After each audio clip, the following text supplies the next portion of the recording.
IPL एक इतना बड़ा प्लेटफॉर्म है जहां पर कई कंट्रोवर्सी होती रहती हैं। अभी कभी खिलाड़ी उसकी जद में आ जाते हैं तो कभी उसकी जद में अंपायर या कभी सिस्टम आ जाता है। और इस मर्तबा अंपायरिंग बुरी तरह से फंसी हुई है, क्योंकि इस आईपीएल में कई ऐसे डिसीजन हुए हैं जिसको लेकर काफी चर्चा हुई है, काफी क्रिटिसिज्म भी अंपायरों को झेलनी पड़ी है। और यहां तक कि मामला मैच फिक्सिंग तक का सेट कर दिया गया है, लगा दिया गया है। सोशल मीडिया पे फैंस और पब्लिक बार बार ये चिल्ला रही है कि कुछ डिसीजन ऐसे हैं जिसकी वजह से यहां पर आईपीएल के सिस्टम पे सवालिया निशान है, अंपायरिंग पे सवालिया निशान है। अब चाहे उसमें ईशान किशन का मामला हो, चाहे रिकल्टन का मामला हो, चाहे रोहित शर्मा का मामला हो, और इसके अलावा मिचेल स्टार्क की नो बॉल। और इस मर्तबा अंपायरिंग की जद में आए थे शुभमन गिल। लेकिन शुभमन गिल पीछे कहां रहने वाले। शुभमन गिल ने भी अंपायर को जबरदस्त तरीके से सुनाया कि आपने जो डिसीजन दिया है वो डिसीजन गलत है, आप अपने डिसीजन को एक मर्तबा और चेक कीजिए, क्योंकि मुझे अभी भी लगता है कि आपका जो डिसीजन है वो गलत है। मामला यह है कि गुजरात टाइटन और एसआरएच के बीच मैच खेला जा रहा था। शुभमन गिल की टीम गुजरात टाइटंस काफी मजबूत पोजीशन में भी थी, अच्छे रन बनाए थे, और ऐसे में शुभमन गिल भी शानदार बल्लेबाजी कर रहे थे और उम्मीद थी कि वो इस मैच में अपनी सेंचुरी भी पूरी करेंगे। 76 रनों पर खेल रहे थे। उसी दौरान शुभमन गिल जब रन लेने के लिए क्रीज से बाहर निकलते हैं तो उसके बाद गेंद जब फेंकी जाती है तो वहां पर मामला आता है कि गेंद स्टंप पे लगी या फिर उससे पहले विकेट कीपर के ग्लव से स्टंप की लाइट जली है। तो ये कंट्रोवर्सी अंपायर ने उसको हर तरह से चेक किया, लेकिन कोई क्लियर व्यू नहीं मिल पा रहा था कि पहले ग्लव्स लगा है या फिर गेंद लगी है। लेकिन जो भी विजुअल वहां पर नजर आ रहे थे उससे सबको यह लग रहा था कि शायद वहां पर विकेट कीपर से गलती हो गई है, विकेट कीपर के हाथ से गेंद निकल गई है, और जो पहला जो टच है जिसकी वजह से वहां पर बेल जल रही है वो विकेट कीपर का ग्लव्स है। और सबको यही लग रहा था कि यहां पर शुभमन गिल को नॉट आउट दिया जाएगा।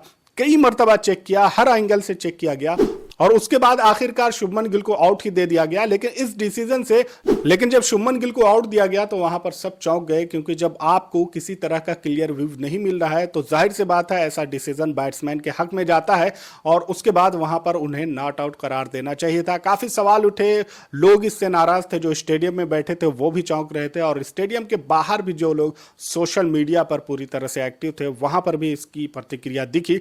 और शुभमन गिल को जो आउट दिया गया तो यहां पर ज्यादातर लोगों का मानना यह था कि शुभमन गिल आउट नहीं है। शुभमन गिल का गुस्सा देखने लायक था कि शुभमन गिल, जो कि जनरली कूल माइंड के हैं, इस तरह की चीजों में वो उलझते नहीं है, कंट्रोवर्सी से दूर रहते हैं, लेकिन इस मर्तबा शुभमन गिल पूरी तरह से डटे हुए थे कि नहीं, मामला गलत है, आप अपने डिसीजन को चेंज कीजिए। और जिस तरह का गुस्सा वहां पर शुभमन गिल का दिख रहा था तो उससे लगा कि यहां पर कुछ ना कुछ मामला गलत हुआ है। यही वजह है कि अभी तक जितने मामलात हो रहे थे, चाहे ईशान किशन के हों, चाहे रोहित शर्मा के हों, चाहे मिचेल स्टार्क के हों, या फिर रिकल्टन के हों, वहां पर आपने देखा होगा कि यह मामला सिर्फ और सिर्फ सिस्टम से था, सिर्फ टेक्नोलॉजी और अंपायरिंग के बीच था। और फैंस वहां पर यह कह रहे थे कि इस तरह का डिसीजन गलत है, लेकिन खिलाड़ियों ने उस तरह की कोई अपील वहां पर नहीं की थी, अंपायर से बहस नहीं की थी। लेकिन यह पहली मर्तबा ऐसा हो रहा था जब अंपायर से कोई खिलाड़ी बहस कर रहा था, तो जाहिर सी बात है जो फैंस थे और जो सोशल मीडिया पर लोग थे उनको इससे और कॉन्फिडेंस मिला कि जाहिर सी बात है जब यहां पर एक अंपायर, यहां पर एक खिलाड़ी को इस तरह से आउट देता है और एक कैप्टन को इस तरह से आउट देता है तो यहां पर मामला कुछ और ही है।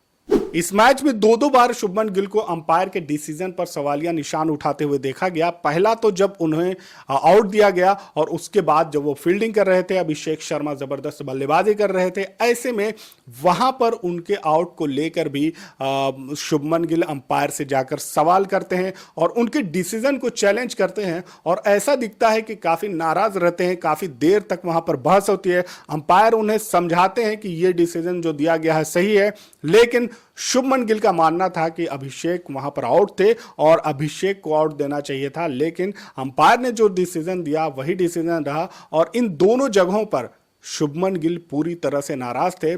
शुभमन गिल जनरली इस तरह की चीज़ों के लिए नहीं जाने जाते हैं, लेकिन इस मर्तबा अंपायर से जिस तरह का बिहेव कर रहे थे ये अपने आप में काफ़ी चौंकाने वाला था।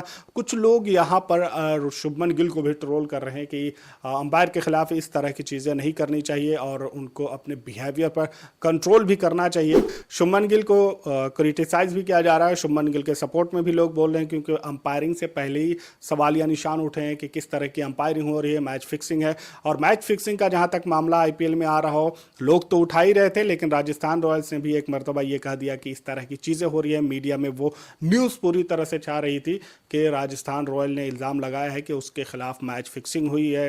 लेकिन दूसरी तरफ ये भी है कि इसमें एक्सपीरियंस है और क्या क्या रूल है, सारे रूल तो पता नहीं होते हैं। कुछ रूल उस डिसीजन के बाद से खुलकर आते हैं कि आखिर अगर यहाँ पे इस तरह का डिसीजन लिया है तो ये रूल क्या कहता है, तो बाद में पता चलता है कि रूल ये है। तो ऐसे में बहुत सारे खिलाड़ी ऐसे हैं जिन्हें रूल भी नहीं पता होते हैं और बाद में उसको पता होता है, क्योंकि उस तरह की चीज़ें जनरली होती नहीं है।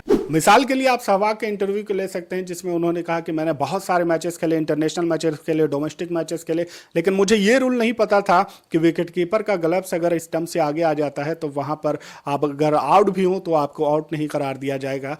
क्यों? और ये इस वजह से क्योंकि इस तरह की चीज़ें कभी हुई ही नहीं। आईपीएल में पहली मर्तबा हो रही है तो उसके बाद फिर पता चला कि अच्छा ये भी रूल है। तो ये सारी चीज़ें भी होती हैं, बहुत सारे डिसीजन वहाँ पर जो लेते हैं तो हम फैंस को लगता है या फिर खिलाड़ियों को भी लगता है कि यहाँ पर ये डिसीजन नहीं लेना चाहिए, लेकिन रूल क्या कहता है, रूल के हिसाब से वहाँ पर डिसीजन लिया जाता है। लेकिन फिर भी कुछ डिसीजन ऐसे होते हैं जहाँ पर सवालिया निशान तो रहेंगे ही।